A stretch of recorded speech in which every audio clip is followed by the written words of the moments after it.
hoy del Congreso. En este encuentro del candidato del Partido Nacional con los empresarios saltó la pregunta del por qué en un país tan pobre como Honduras en los últimos años nacieron tantos millonarios. El invitado sin rodeos soltó esta respuesta. Narcotráfico, ustedes no lo han querido decir. Y esa es una forma de corrupción. Y también de ciertos empresarios que van y hay un funcionario que también se presta. Ese es el tema. Por eso es que tenemos que trabajar juntos. Hay quienes se atreven a afirmar que en los últimos 8 años el número de millonarios o multimillonarios creció de la noche a la mañana. Y precisamente quien hizo la pregunta tiene algunas inquietudes, sobre todo por millonarios o multimillonarios que aparecieron en los últimos 8 años en un abrir y cerrar de ojos. Desde la economía del gobierno de Zelaya hasta la fecha se han incrementado una cantidad de millonarios de 10 a 15 millonarios anuales. Entonces uno dice, si la economía está honradamente a hacerse millonario, es difícil. Y esa parece ser la mayor interrogante, cómo un país tan pobre como Honduras tiene más millonarios que Costa Rica y Panamá juntos.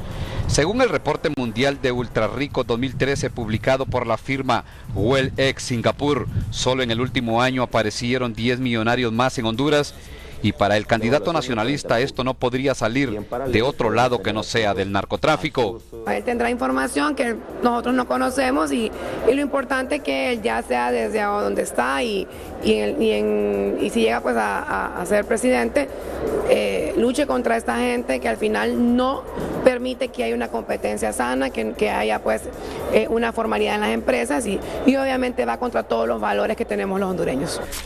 Pero la competencia desleal al empresario honesto no necesariamente viene de los nuevos ricos que amasan fortunas con dinero del narcotráfico. Este analista político dice que algunos de ellos entran al ranking de los 215 millonarios que ahora tiene el país, capital que atesoran con fondos del erario público. El Estado de Honduras, el gobierno de Honduras es la matriz generadora de la mayor parte de nuevos millonarios que, para vergüenza de esta nación, hacen que seamos la segunda nación de Centroamérica con más millonarios después de Guatemala, pero también la última en desarrollo humano y probablemente la más pobre. Al final son nuevos millonarios con dineros de dudosa procedencia suficientes para que los operadores de justicia inicien una investigación y definan si los fondos salieron de la narcoactividad o del bolsillo del Estado. Ministerio Público, hagan las investigaciones de esos nuevos millonarios, porque lamentablemente pueden ser mismos funcionarios del Estado que hoy están corriendo en la política, pueden ser del narcotráfico, pueden ser empresarios que realmente también estén coludidos en ese sentido. O sea, ¿quiénes son todos estos actores? Para el candidato del Partido Nacional, los nuevos millonarios que entraron a la selecta lista de hombres ricos en este país pobre, no solo se debe enumerar, también investigar y castigar. Ulises Aguirre, Telenoticias. Hola, muy buenos días. Hemos iniciado el frente a frente con esta noticia que nos preparó Ulises Aguirre a raíz de parte de la exposición del presidenciable nacionalista en el COEP recientemente, hace 2 días.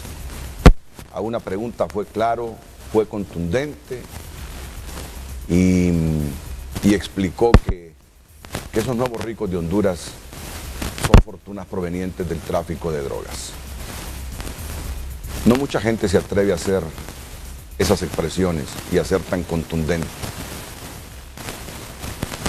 Yo debo decir aquí, y no todos los candidatos abordan esta temática con la misma fortaleza y convicción. No todos los candidatos la abordan. Por los riesgos que implica, Yo debo reconocer en este asunto del discurso contra el narcotráfico fuerte del presidenciable liberal Mauricio Villeda. Y también debo reconocer la fortaleza que se necesita para expresar eso, que el mismo presidenciable nacionalista dijo en el COEP. Ustedes lo saben y no lo han querido decir. En el último año surgieron 10 empresarios más. 215 en total, que acumulan 30.000 millones de ingresos. 30.000 millones de ingresos. Idéntico a Guatemala. Menos que en El Salvador, menos que en Costa Rica, menos que en Nicaragua. Y uno dice, pues hombre, ¿y cómo es que andamos con una economía tan precaria? Y surgen nuevos ricos. ¿Verdad que hay una contradicción? Viene el presidenciable nacionalista y dice, ustedes lo saben, empresarios, lo que pasa es que no lo han querido decir. Esas son fortunas provenientes del narcotráfico. Expresiones así tienen que ser analizadas, profundizadas y además respetadas. Y aquí no se trata, porque estamos en campaña política, de canalizar cualquier expresión a favor de alguien o de un partido, no. Es vivir la realidad y valorar esa realidad y valorar la conducta de cada quien en su momento. Y eso es lo que estamos haciendo.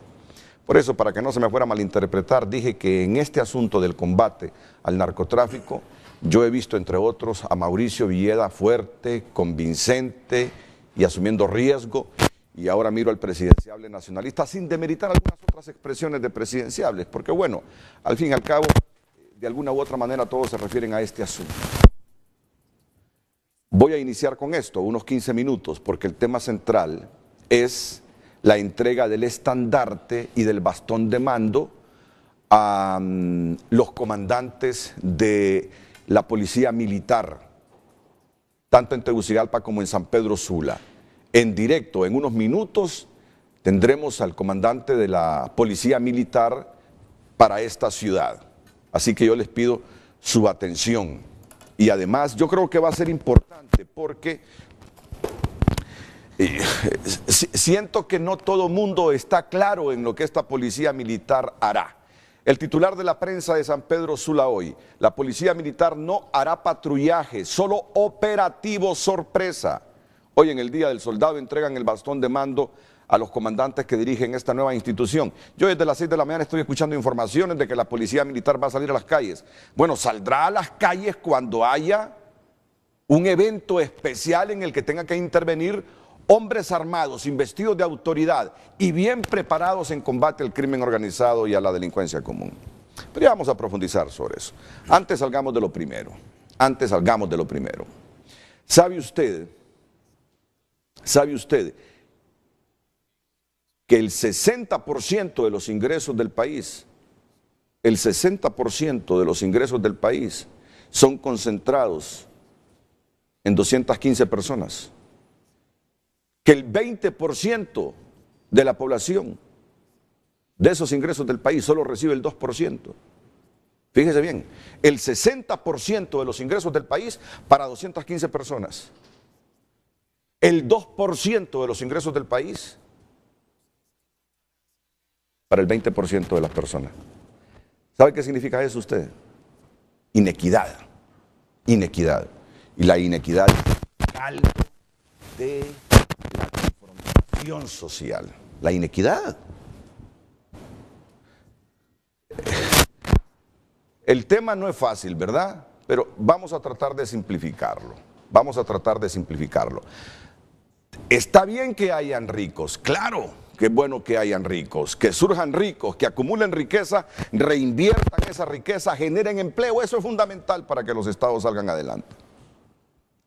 Pero si esa riqueza se concentra en unos pocos, peligroso, ahí está lo malo. ¿Cómo hacer entonces para que esa riqueza se democratice? Ese es el punto clave. Pero iniciemos con este asunto. ¿Se necesita valor, compromiso o qué para expresar que los ricos de los últimos años en el país son fortunas provenientes del narcotráfico? Esta mañana el presidenciable del Partido Nacional, don Juan Orlando Hernández. Bienvenido. Buenos días. Bienvenido, Renato. Un gusto. Un placer estar aquí. Y un saludo a todos los televidentes, de frente a frente. Cuando expresaba esas palabras,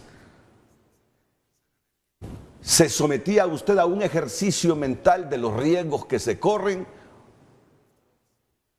¿O en cada expresión establecía que es un compromiso decir las cosas como son y como están sucediendo en el país? Mire, Renato, yo creo que uno tiene que ser consistente en lo que dice en privado y en público. Y yo asumí compromisos cuando llegué a la presidencia del Congreso. Y le voy a decir algo. Yo no digo hoy las cosas porque estoy en campaña. Cuando una noche lo llamé hace como 3 años y le dije, mire, yo creo que no queda de otra más que depurar la policía, no estaba en campaña.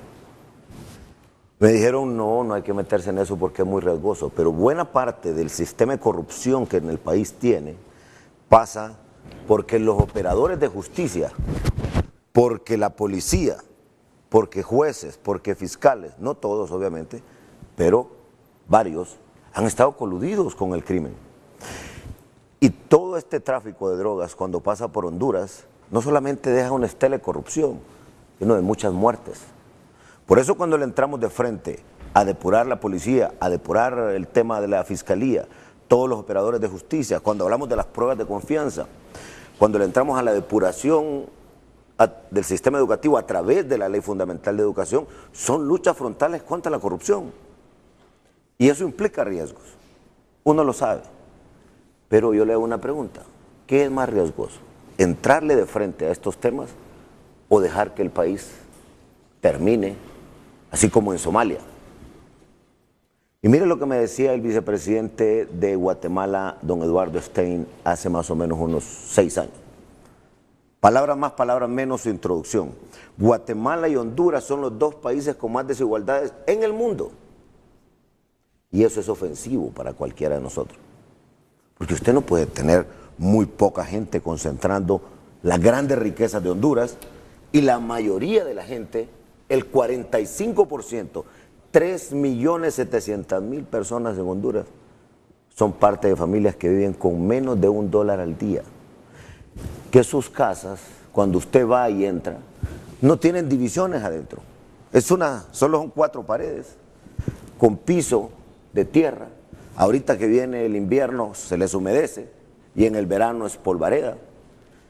Con fogones hechos de 2 piedras o de 2 bloques, con un pedazo de lámina encima, y muchas de esas familias, Renato, no tienen como paredes, bloques o adobe, sino pedazos de lámina ya corroídos. Pero con 10.000 lempiras al año no se van a volver autosostenibles. No, pero le voy a decir una cosa. Con 10.000 lempiras al año, usted hace algo que manda las Sagradas Escrituras. Y es que usted tiene que darle dignidad a esa gente. Esa gente entra en una etapa. Usted y yo nos levantamos hoy y si por desgracia nuestros hijos necesitan algo, miramos cómo. Pero ellos son de los que se levantan y no tienen ni qué darle de comer. Y ahí es donde se prestan a hacer cualquier cosa con estos criminales y entran al mundo de las drogas y terminan muertos todos. Pero no estamos volviendo autosostenibles a esta gente. Y esa es mi preocupación. Ojo. Esa es mi preocupación. Es que hay que verlo de largo plazo. Vamos a ver. El niño o la niña, hija de esta madre, que recibe el bono de 10.000, va hoy al kinder, después a la escuela. Durante está en el kinder y en la escuela recibe merienda escolar, recibe educación. Y hoy por primera vez, después de 2 décadas y media, que usted lo ha venido diciendo, yo solo lo repito, hoy por primera vez no hemos perdido un tan solo día de clases al año. Entonces, cuando este niño pase al colegio y salga del colegio, tenga 16, 17, 18 años, irá bien educado, bien alimentado, tendrá otras condiciones y ya no será pobre. Y luego también a muchas de estas personas entran en el mundo de la microempresa, porque genera una nueva economía. Yo quiero tener la certeza realmente de que regalamos a la gente el dinero de esa forma. Si hay un estudio que me monitoree que esas transferencias condicionadas, ya no voy a hablar ni siquiera de bono 10.000, de transferencias condicionadas, porque ese dinero que se le da a la gente es a cambio de sus hijos a la escuela permanentemente. Al centro de salud. Al centro de salud. Y yo no tengo la certeza, no he visto ese estudio que me diga que esas transferencias condicionadas se están cumpliendo. Yo sé que el gobierno está cumpliendo regalando los 10.000 lempiras, pero no tengo la certeza que la gente que recibe esa plata esté cumpliendo con las condiciones para recibir ese dinero. Esto, Renato, es la mayor inversión social que podemos hacer nosotros. Y repito, esto está inspirado en un principio cristiano. Usted y yo, como cualquier persona que está allá, póngale, en los bordos de San Pedro Sula, que un día usted debería hacer un reportaje sobre eso. Ese es un nivel de miseria humana que es intolerable a esta altura. Por eso es que yo le doy la razón en la parte que dice, ese es caldo de cultivo para cualquier La explosión inequidad, social. sin lugar a dudas. ¿Por la qué? inequidad. Porque el Estado tiene que darle un paquete mínimo, básico, a la gente para que viva con dignidad. Y después, cada quien tiene que defenderse. Y no puede ser por siempre. Ese se llama el principio, hablando técnicamente, de la subsidiariedad. Usted focaliza al que realmente lo necesita por el tiempo que lo necesita y también para que salga. Pero es bueno ir del conociendo agujero. los resultados. ¿Por qué? Porque es bueno ir monitoreando si esas transferencias condicionadas están cumpliendo con el objetivo.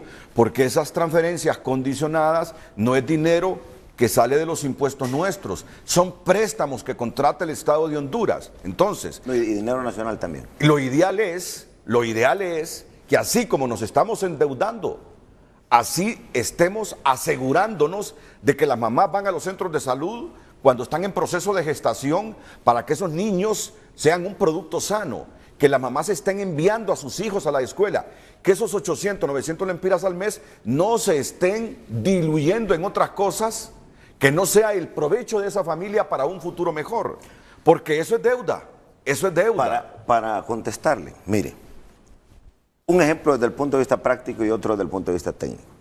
Ustedes son un hombre bien informado y usted sabe que aquí recientemente vino la misión del Fondo Monetario, vino el representante para América Latina del Banco Mundial y con todos me he reunido, hablando del tema económico, pero también hablando del tema social, porque en este país, a nivel de Centroamérica, es el que menos invierte en la gente pobre y eso no es justo. Eso no es justo. Y eso le decía a los empresarios. ¿Y qué me decía el señor Felipe Jaramillo del Banco Mundial? Prácticas exitosas de transferencias condicionadas, como las de Honduras. Ya estuvo el antecedente de Lula da Silva en la Bolsa Familia allá en Brasil, en el caso de México, en el caso de Colombia. Caso de orden práctico, ejemplo de orden práctico. Con este programa que nosotros tenemos con mi esposa desde el 2006, Vida Mejor, hace 3 días estuve aquí cerca del reparto. Mira, Renato, fuimos a una casa donde todas las demás casas alrededor son de bloque. Esa casita de madera, ya a punto de caerse, ¿sabe cuántas personas vivían en menos de 4 por 6? 8 personas. Y la madre, aquí viene el punto crítico, la madre se había descalcificado de tanto parto que se le cayeron todos los dientes. Cuando usted mira a la gente viviendo así, eso no puede ser.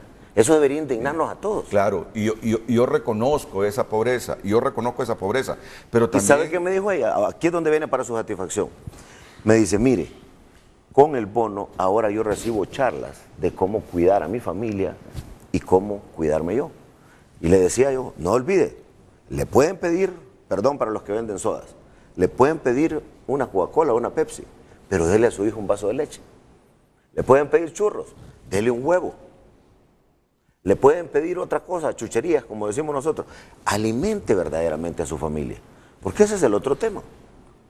Mire, los niños de todas estas casas, que son 835,000 familias, prácticamente están en un estado de nutrición permanente, y eso no es justo. Uno no puede dejar de reconocer lo que usted me está planteando, pero la demanda de uno es tener la capacidad de monitorear si esas transferencias que le estamos haciendo a la gente cumplen con 1, 2, 3 condiciones para que al final esto se vuelva autosostenible. Porque si no está cumpliendo la gente esas condiciones, al final seguirán siendo pobres el país, endeudado, pagando parte de su presupuesto al servicio de la deuda y empobreciéndonos cada día más. Yo por eso siempre he exigido, y con todo respeto a las autoridades que tienen que ver con esto, tienen un informe donde se nos demuestre que desde que están regalando el dinero a la gente, esta gente ha progresado, que sus hijos o sus hijas van a la escuela, que esta gente está asistiendo a los centros de salud. Tenemos ese informe para ir midiendo si el gasto que hacemos es compensado con el cumplimiento de estas condiciones a que la gente se somete. Yo lo pongo de otra manera. Cualquier gasto en esto, para mí es justificado. ¿Sabe por qué?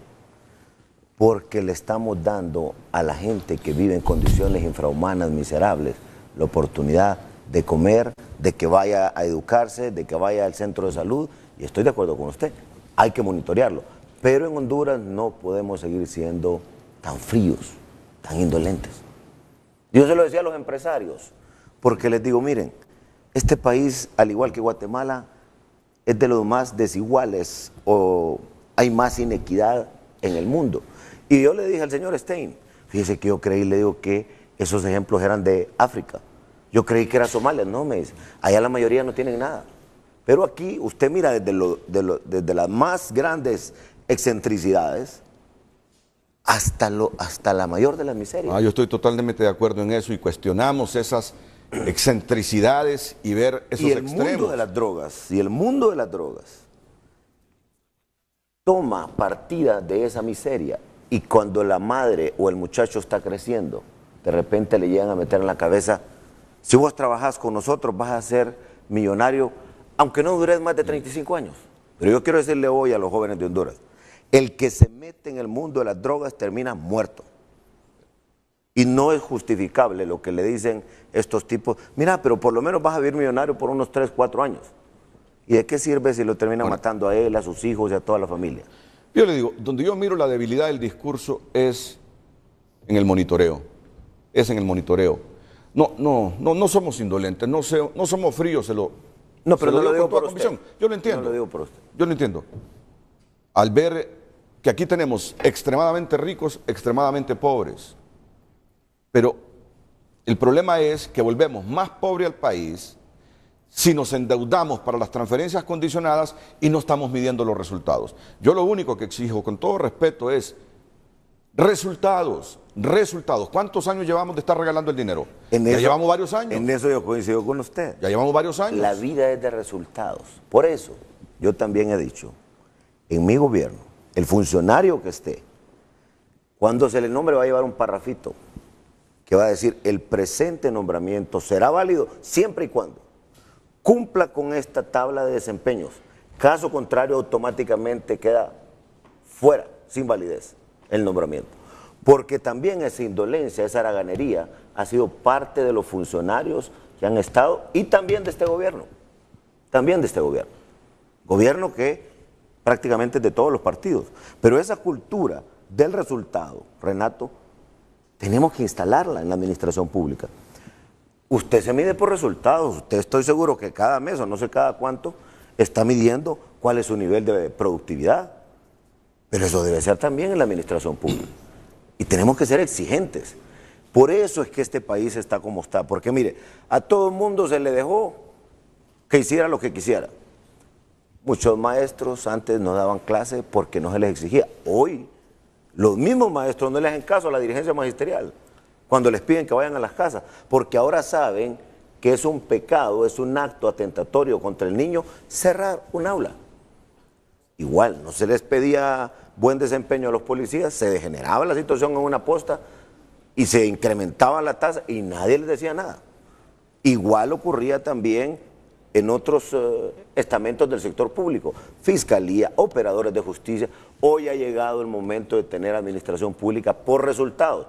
Y yo no se lo digo porque hoy sea candidato, como otros que ni mi partido tiene que decir que es anticorrupción para probarle que tenemos una línea, antes de entrar a este tema de la campaña política, clara, no solo de discurso, sino de acciones concretas que ahora empiezan a dar sus resultados.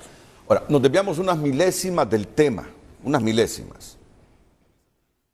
Porque hablábamos al principio de que está bien que surjan ricos. Claro que está bien que surjan ricos y que reinviertan el dinero, porque eso genera empleo, que es lo que necesitamos con urgencia, la generación de empleo. Además, el país necesita crear riqueza. Este es otro tema. ¿Cómo hacer que esta riqueza sea más equitativa? Y que el 60% no concentre los ingresos del país contra un 20% de la población que solo recibe el 2% de los ingresos. Esta es una bárbara inequidad. Un país, en los términos que se los estoy narrando, va a la autodestrucción. Irremediablemente va a un pleito entre ricos y pobres. Y le agrego otra cosa. Del de toda la población de Honduras, únicamente solo el 2% tributa. Oiga bien. Que es el otro Y problema. además, cuando usted lo compara con América Latina, solo el 10%, de ese 2%, comparado con América Latina, el 10% sí tributa en el resto de América Latina. En Europa es el 20%. Y del 2007 para acá, adivine qué, ha bajado el nivel de recaudación. Yo le decía a los empresarios, estamos claros que hay que reducir el gasto. Gobierno pequeño, sencillo, efectivo, con resultados. Pero al mismo tiempo, ustedes tienen que comprometerse a mejorar la recaudación. Y el gobierno, hacer transparente que ustedes miren cómo se está utilizando los recursos. Esa es la fórmula. Que yo pague lo que debo pagar en impuestos y que tenga la certeza que ese dinero de mis impuestos cae en manos honradas, cae en un gobierno honrado, no un gobierno que gaste y gaste y gaste y que se mire pocos resultados de ese gasto. Honrado y efectivo. Honrado y efectivo, claro. Ahora, ¿cuáles son las milésimas que sigo desviado? Ahora, hacerse rico dejando una estela de sangre, hacerse rico dejando un país conflictuado, un país casi incendiado como el nuestro, como está México, eso no es bueno. Hacer riqueza a costa de dejar una tendalada de muertos atrás, eso no es bueno. Y además, Renato, agregámosle algo. Ahí me llamó poderosamente la atención. Vamos a ir a una pausa para que me profundice sobre eso que le dijo a los empresarios. Que las fortunas últimas en este país tienen un capital que se origina en el narcotráfico. Pausa comercial. Recuerden que tenemos una transmisión vía satélite. Voy a intercambiar con Jerry Carvajal y con el comandante de la unidad de los policías militares en Tegucigalpa la labor que van a hacer, porque yo creo que hay mucha desinformación en esto. Los medios nos hemos encargado de decir que hoy salen a la calle los policías militares, y esto no es cierto. Hoy se gradúan. Hoy se gradúan, hoy se entrega el estandarte y el bastón de mando a los comandantes de estas unidades, pero estas unidades saldrán para cosas especiales. Por lo menos eso es lo que yo sé y eso es lo que vamos a tratar de confirmar con el comandante de la unidad aquí en la capital de la República.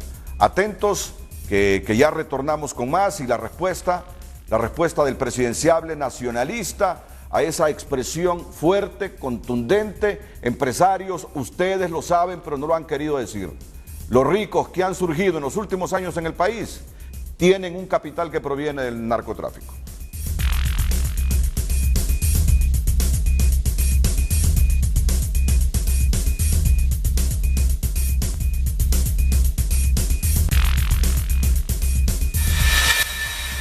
Este segmento es presentado por Banco Atlántida. Bueno, ya lo dijo, ahora la revelación no es lo que dijo, ¿verdad? Sobre el origen de las riquezas de los millonarios que han surgido en los últimos años en Honduras. ¿Qué vamos a hacer contra eso? ¿O es bueno acaso que surjan más millonarios con capitales provenientes del narcotráfico? Dígame usted, ¿es bueno eso? Aquí hay mucha gente que cree que eso es bueno, porque dicen que al final esos capitales invertidos aquí generan empleo. ¿O no es bueno eso por la estela de sangre y la mortalidad bárbara que deja tras eso?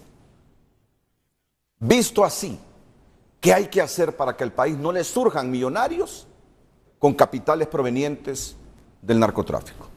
Mira, Renato, y el empresario honesto debe de entender algo. Si está compitiendo con alguien que está lavando dinero, a este que está lavando no le importa tener un margen de ganancia, y lo único que está haciendo es justificando el ingreso.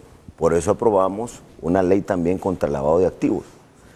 El empresario honesto compite con alguien que deslealmente está haciendo su labor en el mismo rubro, pero a este no le importa ganar. O sea, puede tener ganancia cero o menos, porque lo que está haciendo es lavando. ¿Y qué le pasa a este empresario honesto? Quiebra. Y los empleados de este empresario se van a la calle.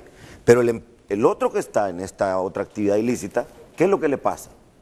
A esos empleados también, Renato, el día de mañana los pueden ligar a una serie de temas de delito.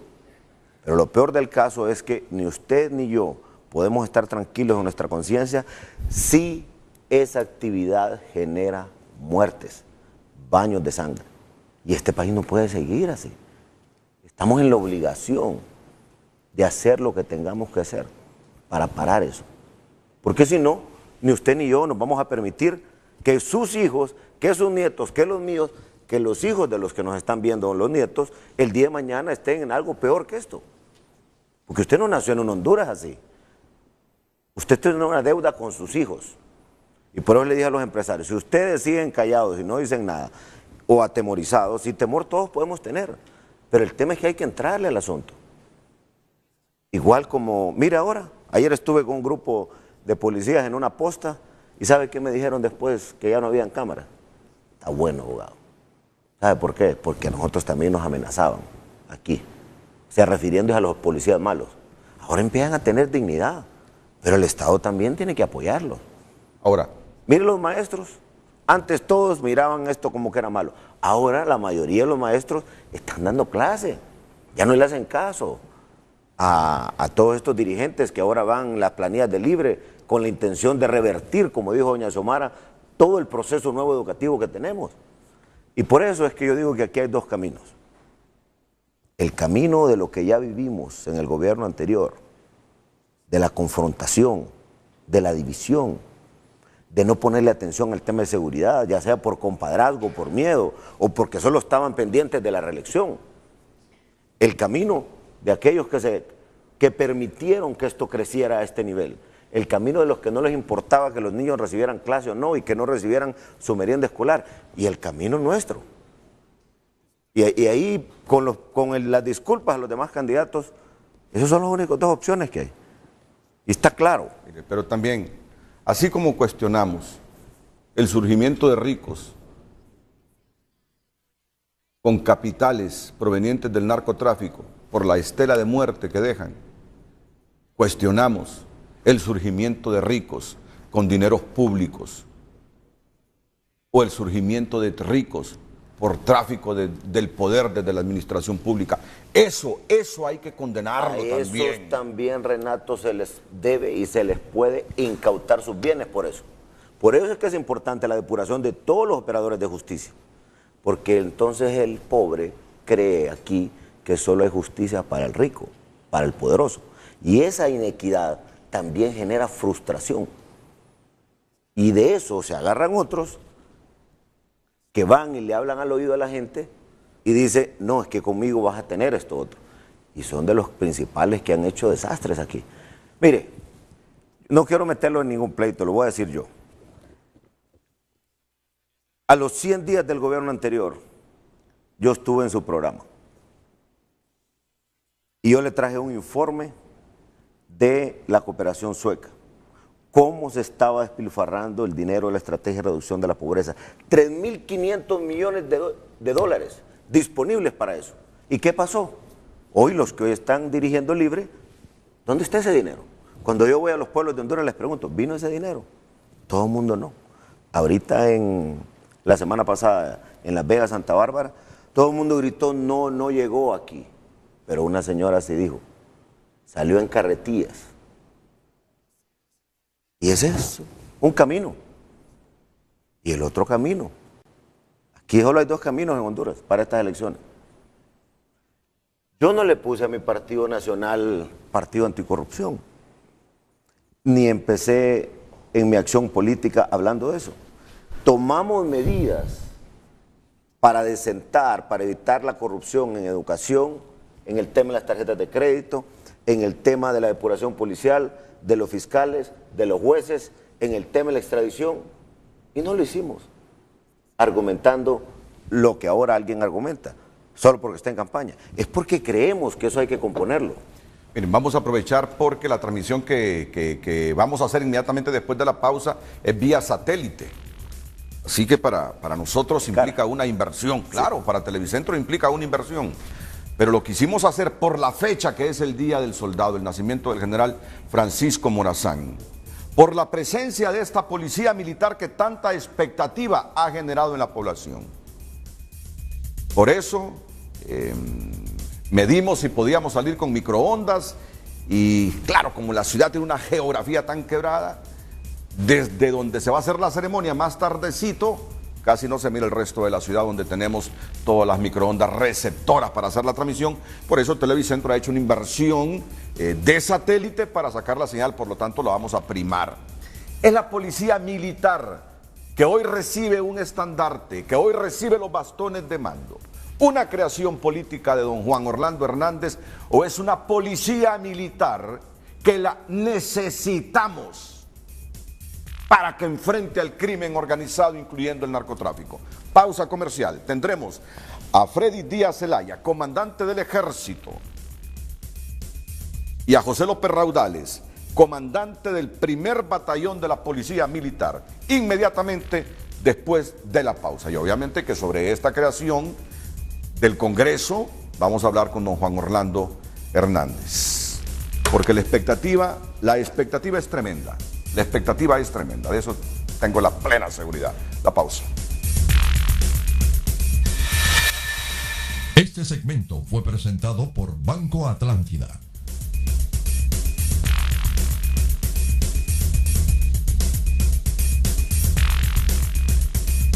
Solo permítame 2 minutos y luego nos concentramos en la policía militar. ¿Es creación electoral la policía militar o es una necesidad imperiosa del país? Esos 2 minutos son para lo siguiente, porque me parece que en estos mensajes que me han llegado en los últimos momentos, el candidato del Partido Nacional puede aclarar muchas cosas. Primero, a manera de sugerencia, me dice un televidente, busquen una buena estrategia de entrega. A muchas personas nunca les han dado nada y a otros salteado. Unas veces sí y otras no. Y buena parte de los mensajes es que de repente los bonos se politizan en algún momento.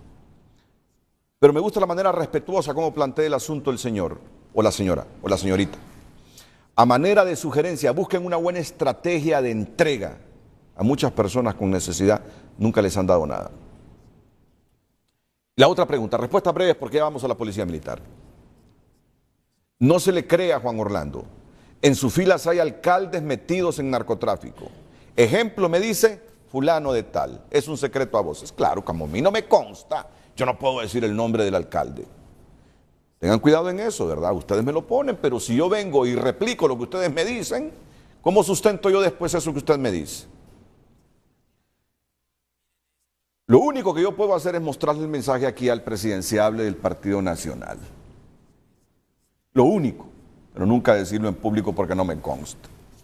Así, respuesta breve para que entremos al otro tema. En el tema del bono, por eso para mí es importante la implementación de la Ley Fundamental de Educación, porque lleva una estructura de líderes comunitarios, inclusive de las iglesias y los padres de familia, y ese sería el foro o el grupo en el que escogen a los beneficiarios del bono, teniendo como prioridad el que menos ingreso tiene, el más pobre, porque ellos se conocen, y con los líderes de las iglesias ahí es garantía. Ese es un punto. Pero a tomarlo en cuenta para implementarlo. El tema es, Renato, que esto ha estado en un desorden. Implementar, por eso nosotros lo estructuramos en la ley, y por eso quiero ser presidente, para ir a aplicar eso que ya creamos nosotros. Porque es un diseño mental que después se plasma en un papel, pero de nada sirve si no se ejecuta. Y esa ha sido mi inconformidad con el Ejecutivo por no reglamentar y echar a andar como debe ser la Ley Fundamental de Educación. Pero bueno, ya les queda poco tiempo. Ahora, el otro tema. Nosotros, Renato, le entregamos a la Dirección de Inteligencia e Investigación. No se siente así como convincente eso de que ya les queda poco tiempo. Es decir, Pepe y usted han trabajado conjuntamente. Sí, espéreme. Para empezar, él es presidente. Y tengo que repreguntarle porque eso no se sintió así como convincente. Compromisos, él asumió sus propios compromisos y yo asumo los míos. Somos personas muy diferentes. Él inició en una condición muy particular, su gobierno. Hay que reconocerle lo que hizo, pero el tema es el siguiente. Se le reconoce lo que hizo, pero también hay funcionarios que no han querido cumplir lo que el Congreso ha mandado. Y eso no puede ser. Y a eso me refiero a funcionarios indolentes, haraganes, que no ejecutan. Y si eso estuviera ejecutado, esa estructura estuviera ahí. Y es importante que esa estructura esté ahí. Ahora, vámonos al otro tema. El otro tema, Renato, tiene que ver con, metí un sucio aquí, con algo muy delicado que usted acaba de poner ahí. Yo le dije a Óscar Álvarez, cuando vino, redáctese una nota de solicitud a la Dirección de Inteligencia e Investigación y le da todos los nombres de los candidatos nuestros a diputados, desde luego presidente, designados, alcaldes, y que le hagan una investigación a cada uno de nosotros. Estamos nosotros esperando esa respuesta. Yo hasta ahora lo hago público. Sí, y me parece muy interesante lo que me está diciendo. ¿No le ha dado el informe a Óscar Álvarez? No, porque hay que hacer toda una investigación y en ese proceso están. Y si Óscar Álvarez le da el informe y aparece que usted... No es Óscar. No es Óscar el que va a dar el informe. A Óscar le encomendó la tarea de que investigue con los entes respectivos. No, Óscar lo único que hizo fue solicitar a la Dirección de Inteligencia e Investigación que investigara a cada uno de los candidatos nuestros. O sea, le estamos pidiendo al Estado, a la nueva oficina que dirige el general Julián Pacheco, que investigue a todos y cada uno de los candidatos del Partido Nacional. Y también lo hicimos circular a otros amigos extranjeros para que también nos dieran qué es lo que tienen. Pero al final los extranjeros siempre dicen, mire que tenemos informes pero no hay nada comprobado, cuando tengamos algo comprobado nosotros se lo vamos a entregar. Presidenciable, y si el general Julián Pacheco, en ese informe que le ha solicitado Óscar Álvarez, le certifica que usted lleva candidatos a cargos de elección popular vinculados al narcotráfico a esta altura del calendario electoral, ¿qué hará usted? ¿Qué compromiso hace con Honduras? ¿Hará usted si se lleva la sorpresa y le dicen fulano, fulano, fulano, fulana, fulano, andan metidos en eso? Pasarlo de inmediato al Ministerio Público para que proceda a hacer la investigación del caso y a hacer el requerimiento del caso. Punto. Pero mientras tanto, los hondureños que van a ir a las urnas el próximo 24 de noviembre, si el informe lo tiene antes del 24 de noviembre, ¿usted permitirá que los hondureños voten por esa persona a sabiendas de que Julián Pacheco le dijo, cuidado con esa, con ese, pueden estar vinculados al narcotráfico? Sí, pero oiga bien la frase que usó, cuidado, pueden estar. Y los entes de justicia son para eso, para investigar y hacer justicia. Y si existe la conclusión, pues automáticamente se le suspende porque para eso está la ley. Pero por mientras, imagínese usted, dicen, Renato está ligado o existe una investigación en proceso. Vienen a usted, lo eliminan de aquí y después termina no siendo cierto. Sí, pero vámonos con lo otro, porque lo primero que usted me dice, eso ha sucedido históricamente en Honduras. Nunca se llega a la parte final de una investigación en ese aspecto. No, para empezar, nunca un candidato ha pedido eso. Yo no estoy haciendo alarde de eso, sino que lo hicimos desde hace meses en privado, porque consideramos que es nuestro deber. Mi pregunta básica es, si antes del 24 de noviembre la Dirección de Inteligencia del Estado de Honduras le dice, Juan Orlando, vos llevas a 3, 4, 5 hombres y mujeres que están vinculados al narcotráfico y al crimen organizado. ¿Qué es lo que hay que hacer? Directamente el Ministerio Público proceda y el Ministerio Público procedería también a pedir la suspensión al Tribunal Supremo Electoral. ¿Lo haría? ¿Alguna vez le he dicho yo algo que no le he cumplido? No, contesten. Cuando lo hemos hablado en privado. Cuando él me dice eso, yo, ya que me lo está preguntando, algunas veces me ha llamado y me ha dicho, vamos a aprobar esto en el Congreso Nacional. Duela, truene, llueva o relampaguee. Y admito que lo ha hecho. Fíjese bien, a eso se refiere él. ¿Alguna vez le he incumplido algo? Estamos hablando de asuntos de Estado, nada personal, asuntos de Estado. Sí, sí lo admito. Cuando me dijo, vamos a reformar el 102 de la Constitución, sí lo hizo, con 127 diputados más. ¿Todos votaron o alguno no votó? Todos votaron. ¿No? Yo le respondí.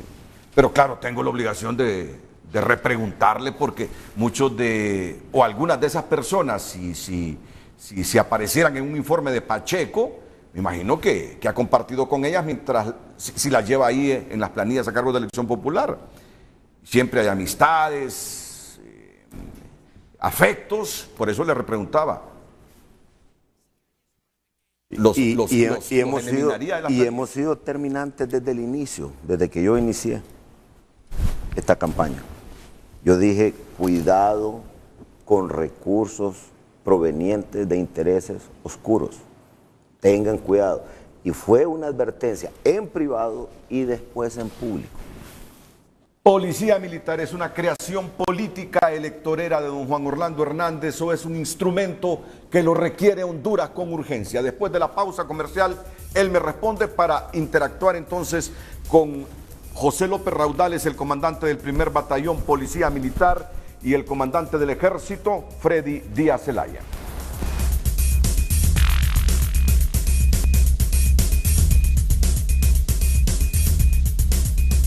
En el Día del Soldado y en este jueves que se entregarán los estandartes y el bastón de mando a las dos policías militares en San Pedro Sula y en Tegucigalpa.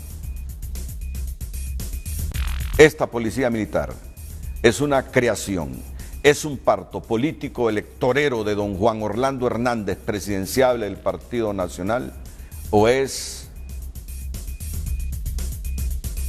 era de imperiosa necesidad la creación de esta unidad élite para hacerle frente al crimen organizado. Presidenciable. Renato, es una necesidad imperiosa del Estado hondureño y no lo dije hace un año, lo dije hace 3 años.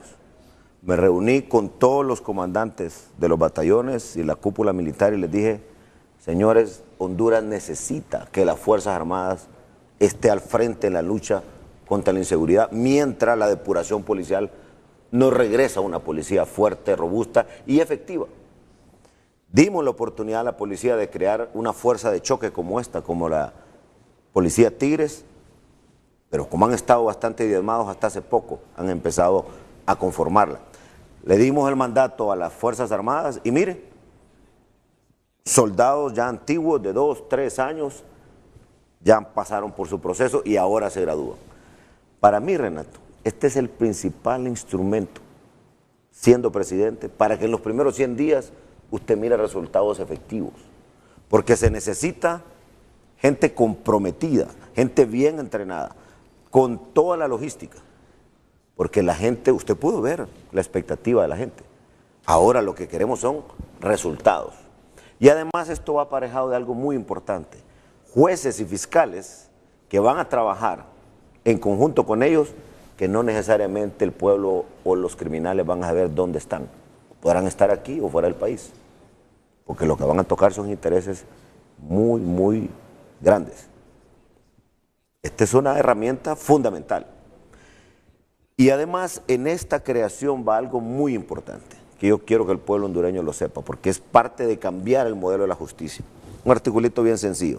Se considera violación a los derechos humanos las acciones en contra de las personas y sus bienes cometidas por el crimen organizado, por lo que a los integrantes del mismo les será aplicable la legislación correspondiente y corresponderán civilmente de las indemnizaciones y reparaciones con sus bienes.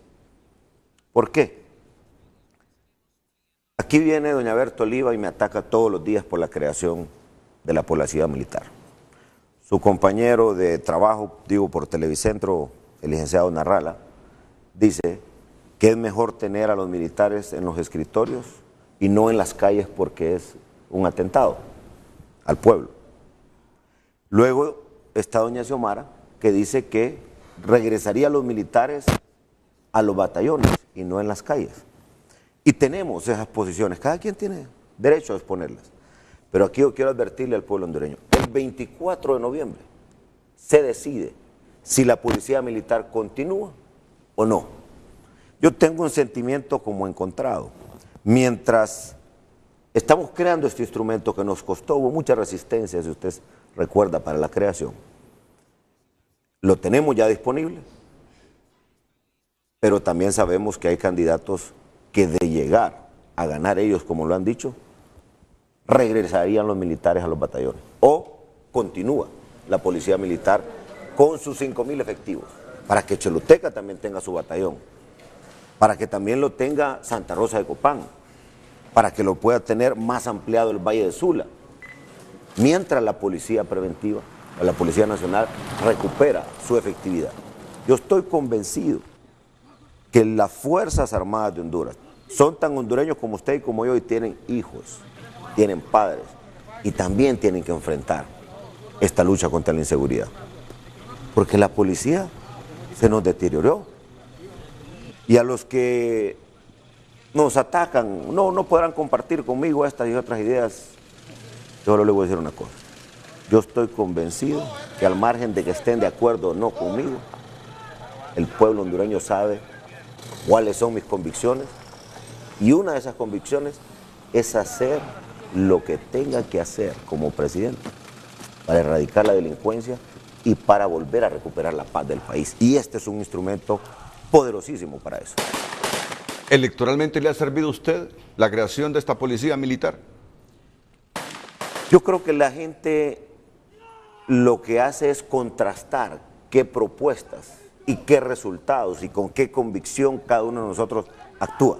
¿La concibió usted como un instrumento que le podría ayudar electoralmente? Y es que antes, Renato, de que yo pensara en aspirar, lo dije hace 3 años, si la policía al momento de depurar no nos da la capacidad que necesitamos para entrar en lugares donde ha perdido el Estado, nosotros tenemos que hacer uso de las Fuerzas Armadas. Y fui y hablé con ellos. Mucha gente no quería. Ahora hay candidatos que dicen, vamos a desmilitarizar la seguridad. Yo le pregunto a usted, ¿y entonces con qué nos vamos a quedar mientras la policía se recupera? ¿Qué le vamos a decir a la muchacha que es abusada por los delincuentes en el barrio y le dicen, cuidadito hablas, porque ya sabemos dónde vive tu familia? Pero mire qué cosas. Usted dice, ¿qué le vamos a decir a la muchacha que es abusada en su colonia, que es violada en su colonia? Pero ayer un grupo de mujeres en San Pedro Sula están pronosticando que vendrán más vejámenes contra las mujeres con la creación de esta policía militar. Fíjese bien.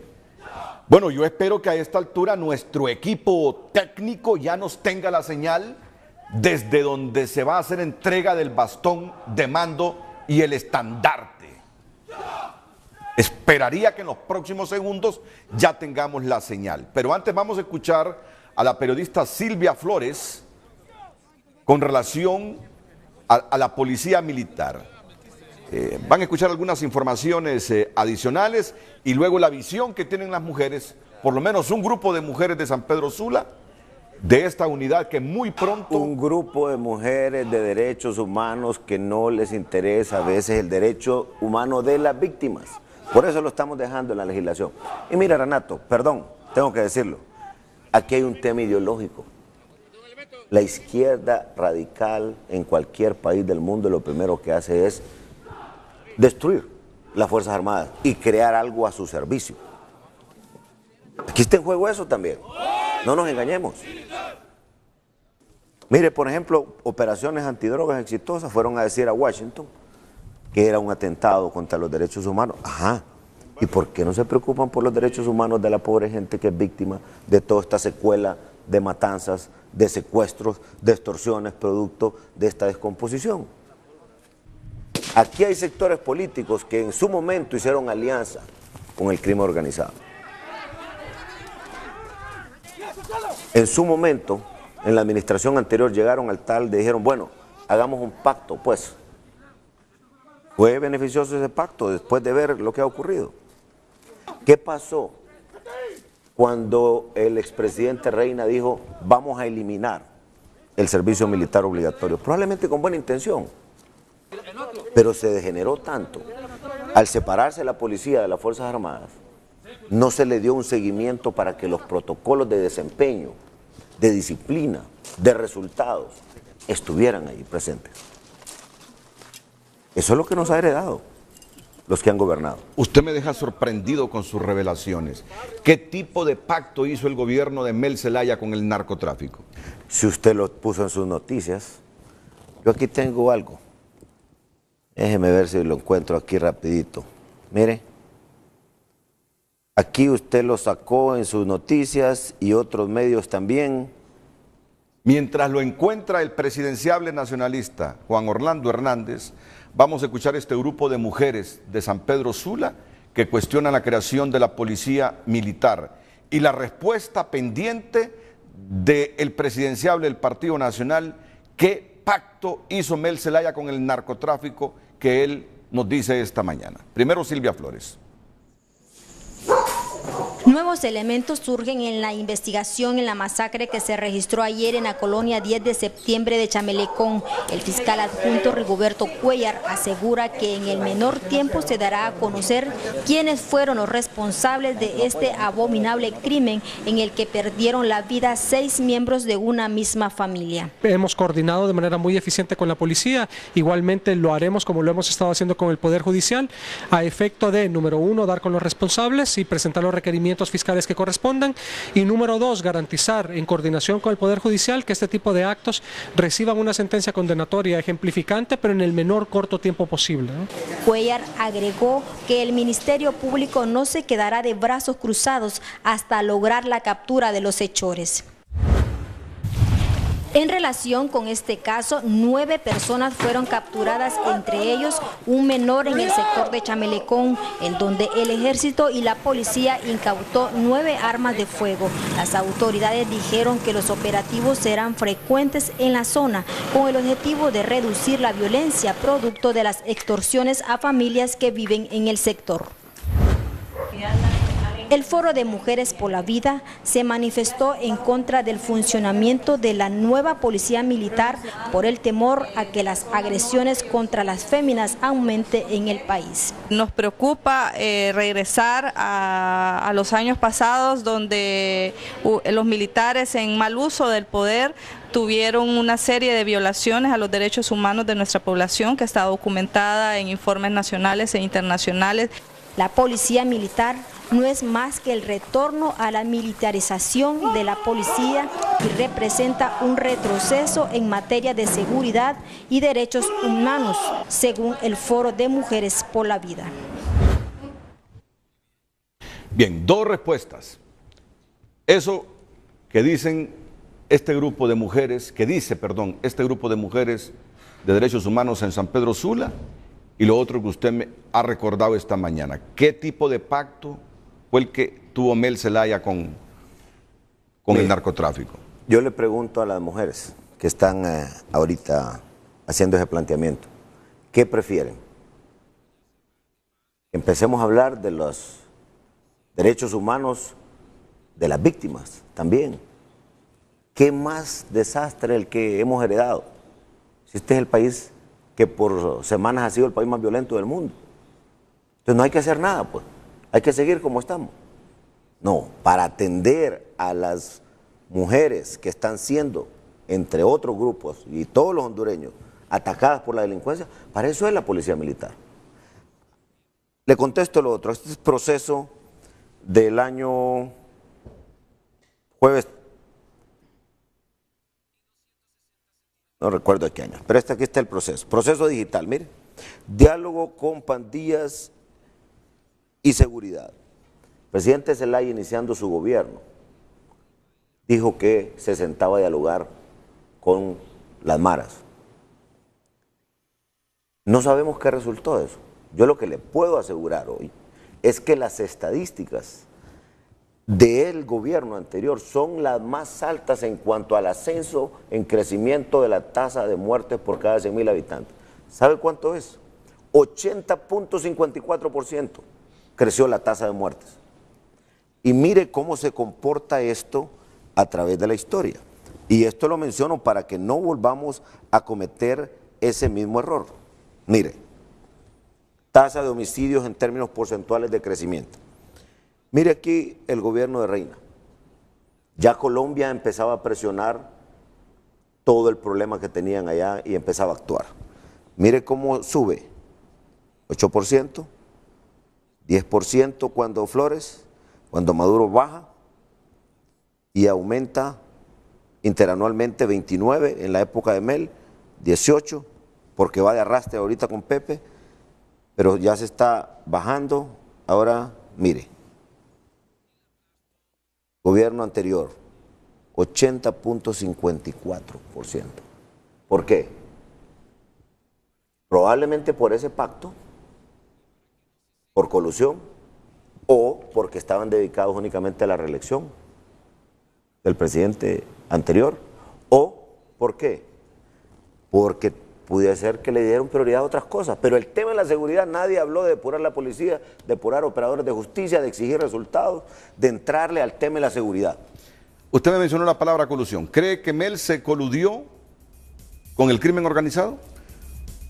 Renato, usted pasó la noticia cuando se sentaron a platicar con las maras el gobierno anterior de Mel Zelaya. Y en ciertos lugares del país, usted nota cómo están las cosas. Pero no me corresponde a mí juzgarlo sin tener la evidencia del caso. Lo que tengo de evidencia es que ellos se sentaron a dialogar con las maras y no fructificó, porque si no hubieran bajado las muertes. Sí, pero eso es una cosa diferente a que Mel haya hecho un pacto con el crimen organizado o coludido con el crimen organizado. ¿Qué es lo que le hace pensar que Mel Zelaya se coludió con el crimen organizado? Yo digo que hay tres posibilidades aquí. O se coludió partiendo de este pacto con las maras, pensando que no iban a haber más crímenes, y mire lo que hubo, fue un incremento de un 80.54. O le dedicó su principal interés a su reelección, porque eso era lo que él quería, quedarse en el poder. O sencillamente se dedicó a otras cosas, pero no a esto. Pero usted pasó notas por este canal, que yo se las voy a mandar, o las deben de tener aquí en archivo en Televicentro, la prensa, este proceso digital, el Heraldo, el Tiempo, todo el mundo sacó como noticia que se sentaron a dialogar con las maras. Y yo me pregunto, ¿hubieron acciones para recuperar la seguridad? No hubieron. Porque entonces, si hubieran creído que les estaba dando un buen efecto el tema del diálogo con las maras, lo estuviéramos viendo en las estadísticas. Pero esto se degeneró tanto que es como una metástasis, que usted tiene que cortar por lo sano, para que los buenos policías, los buenos fiscales, los buenos jueces, los buenos soldados que se van a meter en esta lucha, también sean estimulados y sacar los que están coludidos. Eso no es fácil, Renato, ni se logra en poco tiempo. Eso necesita toda una permanencia. A Colombia le tomó 12 años recuperar su policía y ahora es una de las mejores policías del mundo, altamente efectiva. Pero también metieron a los militares en esa lucha. Pero también fue el programa social después para trabajar la parte preventiva. Iglesias, hasta artistas, gente del mundo de la televisión como usted. Todo el mundo después participó en una campaña de prevención. Usted entra a un barrio, captura a los delincuentes que tienen eso sobre a la gente, que les dicen cuándo entran y salen de su colonia, cuándo ya no tiene que andar nadie en la calle, y cobrándoles semanalmente el impuesto de guerra, los captura y luego entra el tema de la prevención social. El presidenciable del Partido Nacional, Juan Orlando Hernández. ¿La policía militar hará patrullajes o la policía militar solo es para operativos sorpresa contra el crimen organizado? ¿Cómo lo concibió el Congreso? Para las dos cosas. Lo primario es intervención, tener capacidad de intervenir lugares donde normalmente no puede entrar cualquiera, las zonas calientes que dice la gente, los barrios que están tomados, o operaciones especiales donde se necesita alto entrenamiento y también más capacidad de logística. Entran, luego hay un periodo de patrullaje para que se estabilice la situación y después entra la Policía Nacional con miembros certificados ya. Luego, iglesias, padres de familia, líderes comunitarios, líderes deportivos, para empezar a generar la convivencia otra vez. Y entonces después la policía militar, de que haga esas labores de intervención y de patrullaje por un tiempo, regresa a su cuartel. ¿Por qué en su cuartel?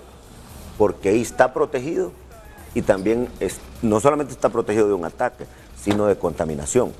Y después a otra operación.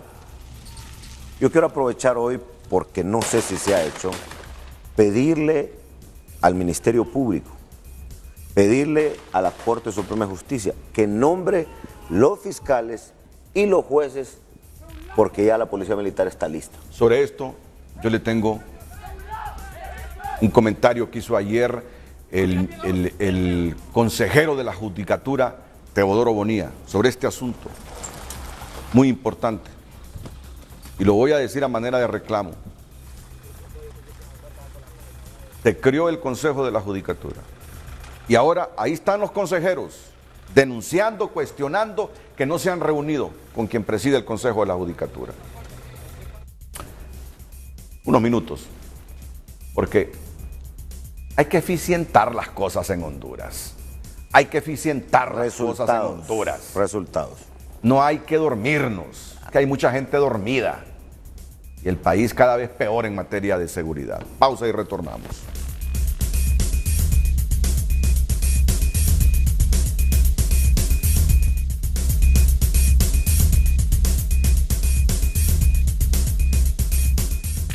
Mire, dice Teodoro Bonilla, el consejero de la Judicatura, la policía militar va a entrar en funciones, va a andar con fiscales, pero no van a andar jueces por el atraso que tenemos aquí en el Consejo de la Judicatura. Fíjese bien, ha habido un atraso injustificado por falta de presupuesto. Lógicamente la policía militar va a entrar en funciones. El atraso ha sido que no se nos ha instalado para nombrar de urgencia los jueces nacionales, argumentó Bonilla.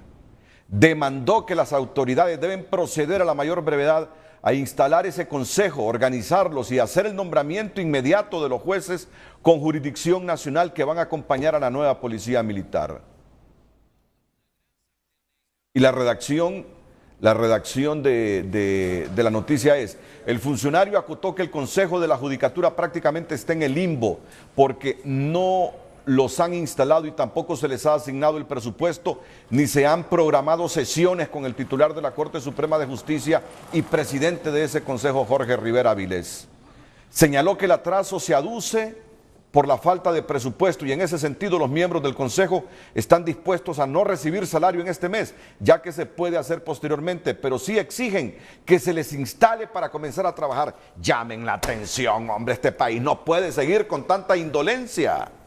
Por eso yo digo que funcionarios haraganes, indolentes, no deben de estar. Necesita gente comprometida. Pero ahí está hablando de un presidente de un poder del Estado. Bueno, por eso es que por primera vez los llamamos a pedirles cuentas. Y ahora eso debe ser una costumbre en Honduras. Resultados.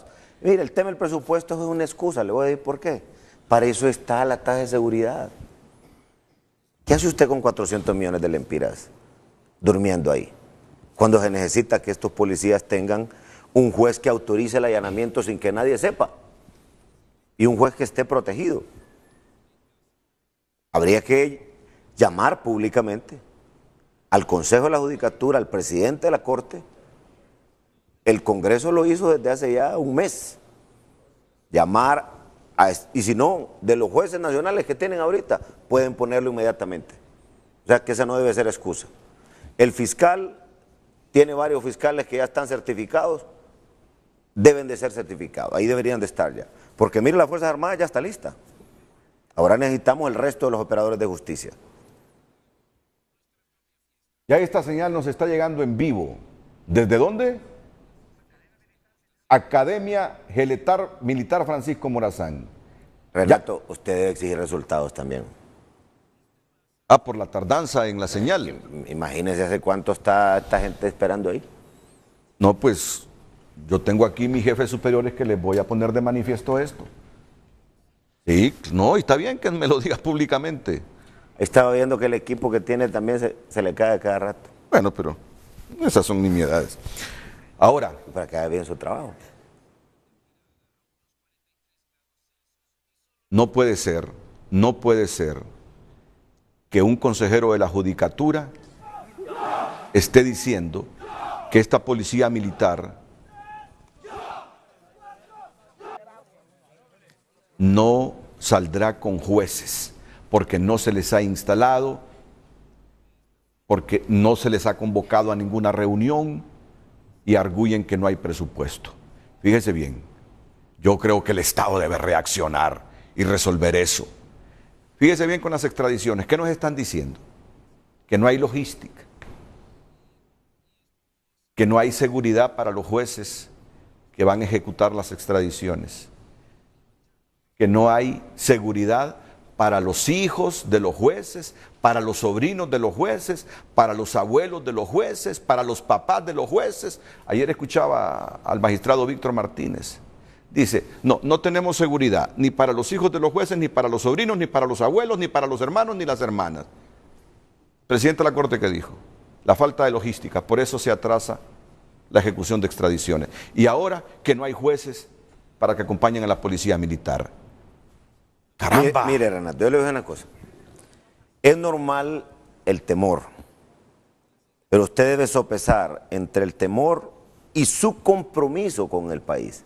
Si no, mejor retírese del cargo. Pero el problema son las argumentaciones que dicen que no hay presupuesto, No, mire, que no hay blindados. Yo tengo algo por principio, no hay excusa. Ahí está el dinero en la tasa de seguridad para eso. Presidente de la Corte es miembro del Consejo. ¿Quién resuelve entonces? Porque aquí solo son argumentaciones y justificaciones. Su servidor hizo lo que tenía que hacer en su momento, en el Congreso, al igual que todos los diputados. Y la mayoría de los diputados no andan blindados. Prácticamente solo unos 2 o 3. Vamos, hay pausa comercial pendiente, vamos a ir a ella e inmediatamente en vivo desde la Academia Militar, frente a frente con el periodista Jerry Carvajal, entrevista al jefe de este cuerpo élite, policía militar en Tegucigalpa, y al jefe del ejército. Los alcances de esta nueva unidad que se ha creado en el país. Atentos, inmediatamente después de la pausa.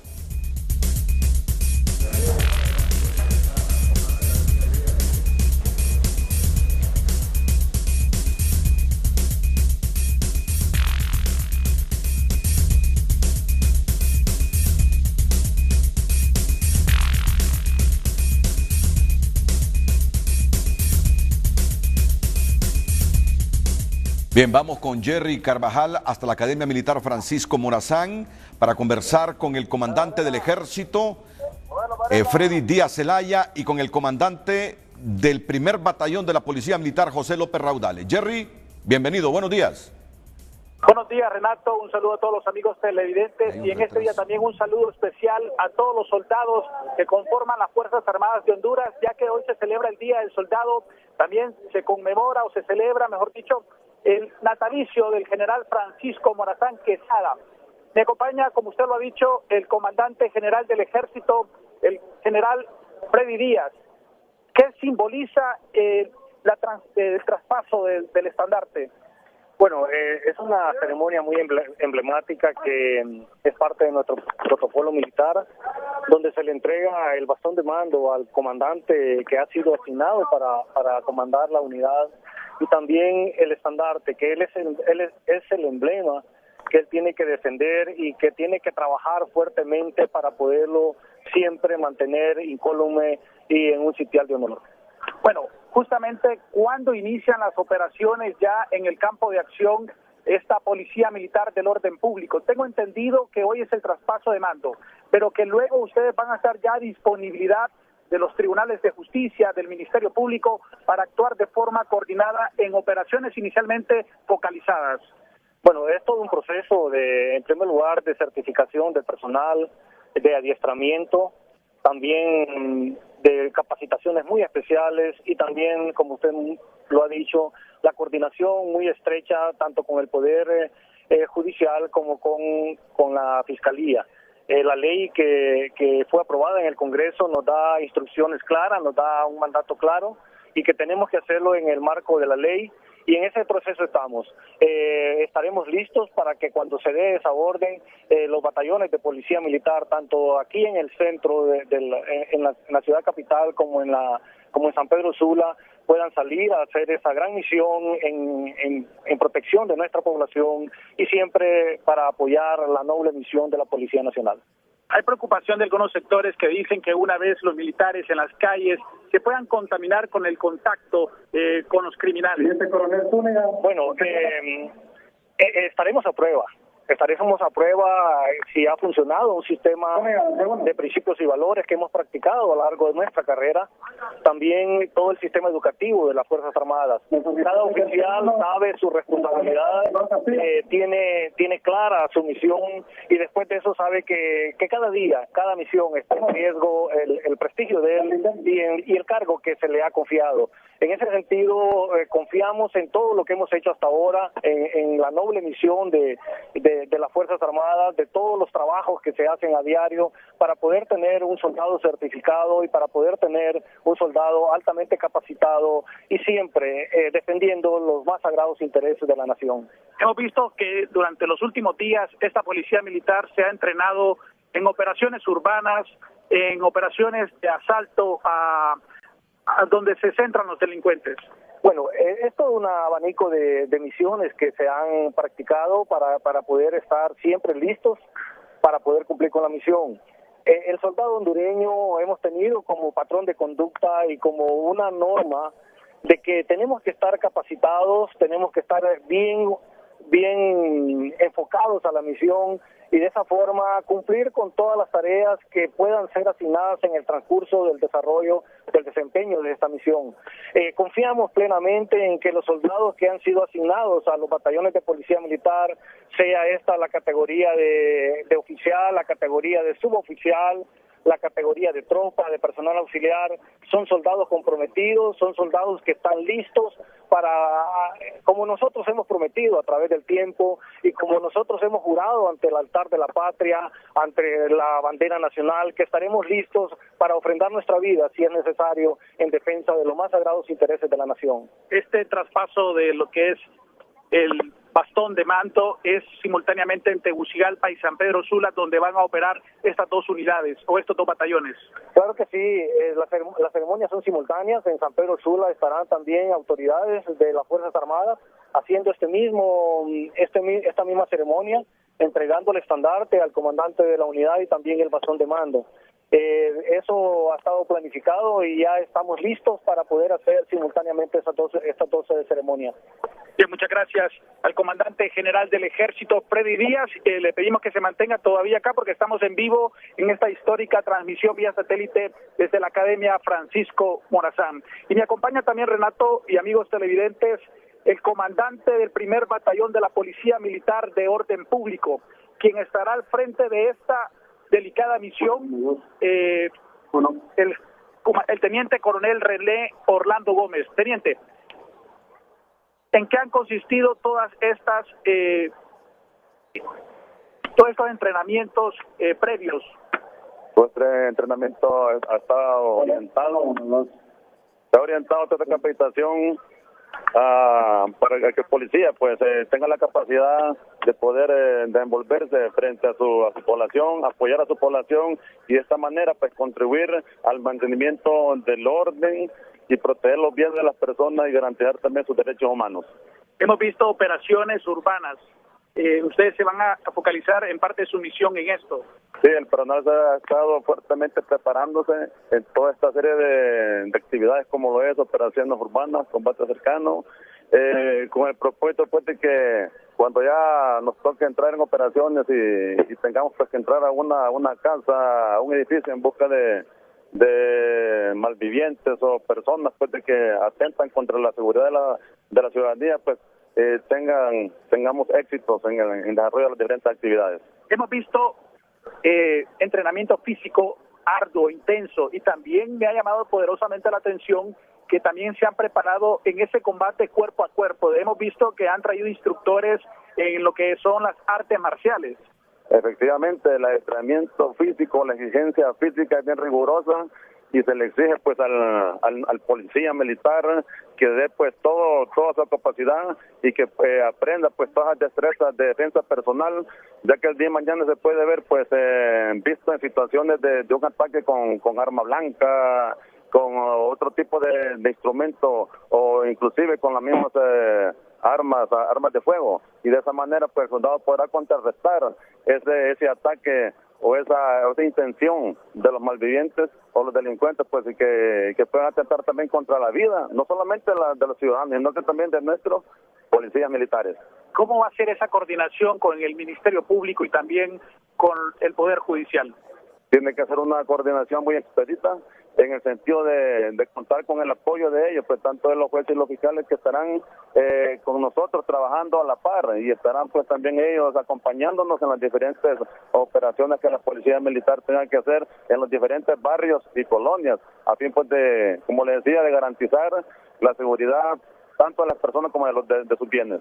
Muchas veces la impunidad ha emperado, teniente, porque al momento de hacer el levantamiento del embalaje, de las pruebas, pues se produce una contaminación, y un mal manejo de estos procedimientos puede hacer que un caso se pierda y no se logre aplicar la justicia.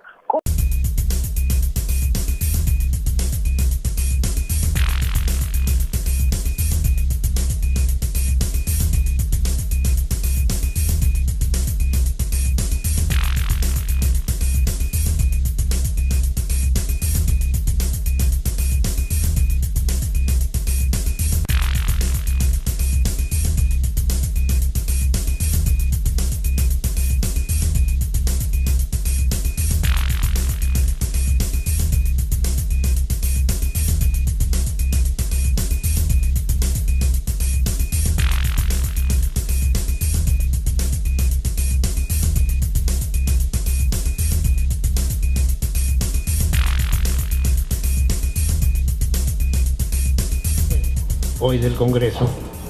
En este encuentro del candidato del Partido Nacional con los empresarios saltó la pregunta del por qué en un país tan pobre como Honduras en los últimos años nacieron tantos millonarios. El invitado sin rodeos soltó esta respuesta. Narcotráfico, ustedes no lo han querido decir. Y esa es una forma de corrupción. Y también de ciertos empresarios que van, y hay un funcionario que también se presta. Ese es el tema. Por eso es que tenemos que trabajar juntos. Hay quienes se atreven a afirmar que en los últimos 8 años el número de millonarios o multimillonarios creció de la noche a la mañana. Y precisamente quien hizo la pregunta tiene algunas inquietudes, sobre todo por millonarios o multimillonarios que aparecieron en los últimos 8 años en un abrir y cerrar de ojos. Desde la economía del gobierno de Zelaya hasta la fecha se han incrementado una cantidad de millonarios de 10 a 15 millonarios anuales. Entonces uno dice, si la economía está honradamente a hacerse millonario, es difícil. Y esa parece ser la mayor interrogante: cómo un país tan pobre como Honduras tiene más millonarios que Costa Rica y Panamá juntos. Según el reporte mundial de Ultrarrico 2013 publicado por la firma WellX Singapur, solo en el último año aparecieron 10 millonarios más en Honduras. Y para el candidato nacionalista esto no podría salir de otro lado que no sea del narcotráfico. Él tendrá información que nosotros no conocemos, y lo importante es que él ya sea desde donde está y si llega pues a ser presidente, luche contra esta gente que al final no permite que haya una competencia sana, que haya pues una formalidad en las empresas, y obviamente va contra todos los valores que tenemos los hondureños. Pero la competencia desleal al empresario honesto no necesariamente viene de los nuevos ricos que amasan fortunas con dinero del narcotráfico. Este analista político dice que algunos de ellos entran al ranking de los 215 millonarios que ahora tiene el país, capital que atesoran con fondos del erario público. El Estado de Honduras, el gobierno de Honduras, es la matriz generadora de la mayor parte de nuevos millonarios que, para vergüenza de esta nación, hacen que seamos la segunda nación de Centroamérica con más millonarios después de Guatemala, pero también la última en desarrollo humano y probablemente la más pobre. Al final son nuevos millonarios con dineros de dudosa procedencia suficientes. Fuerte del presidenciable liberal Mauricio Villeda. Y también debo reconocer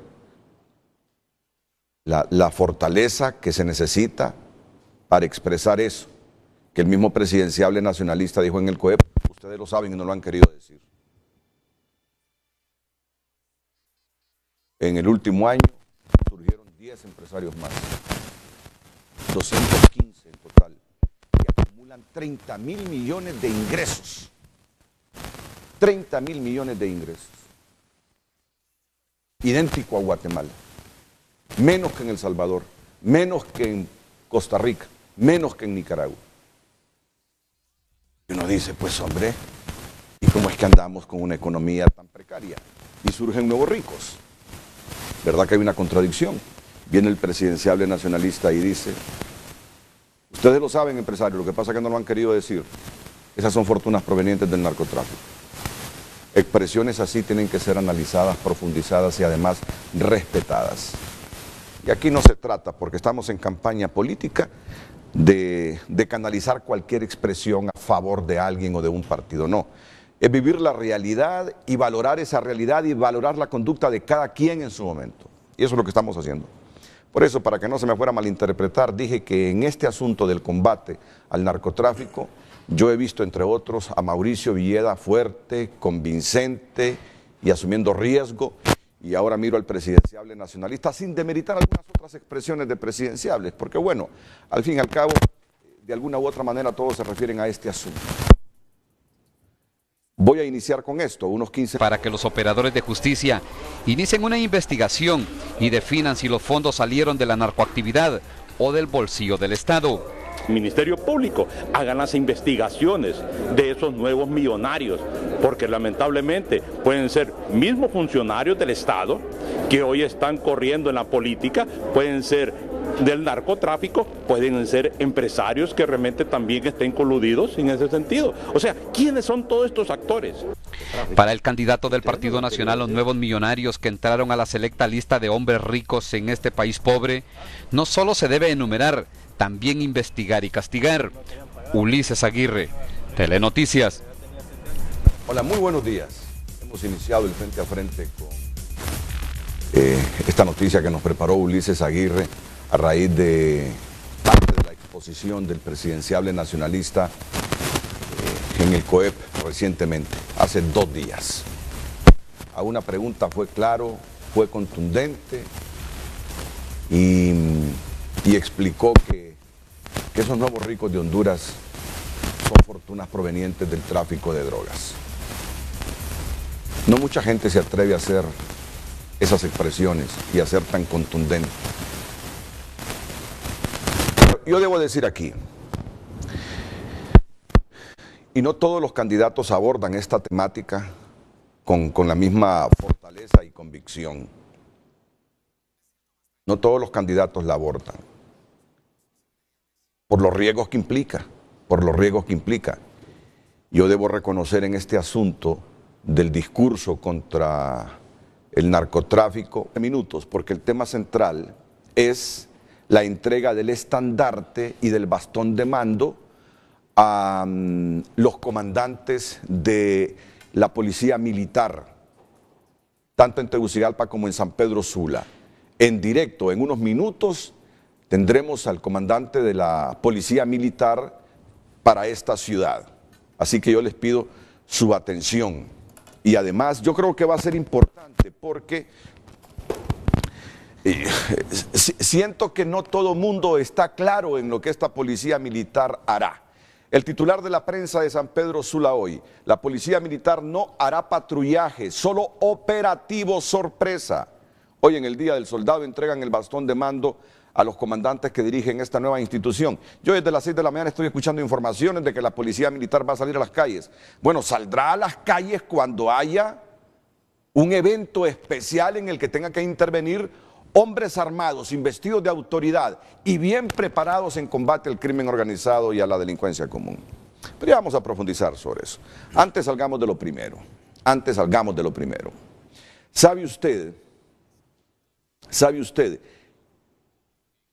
que el 60% de los ingresos del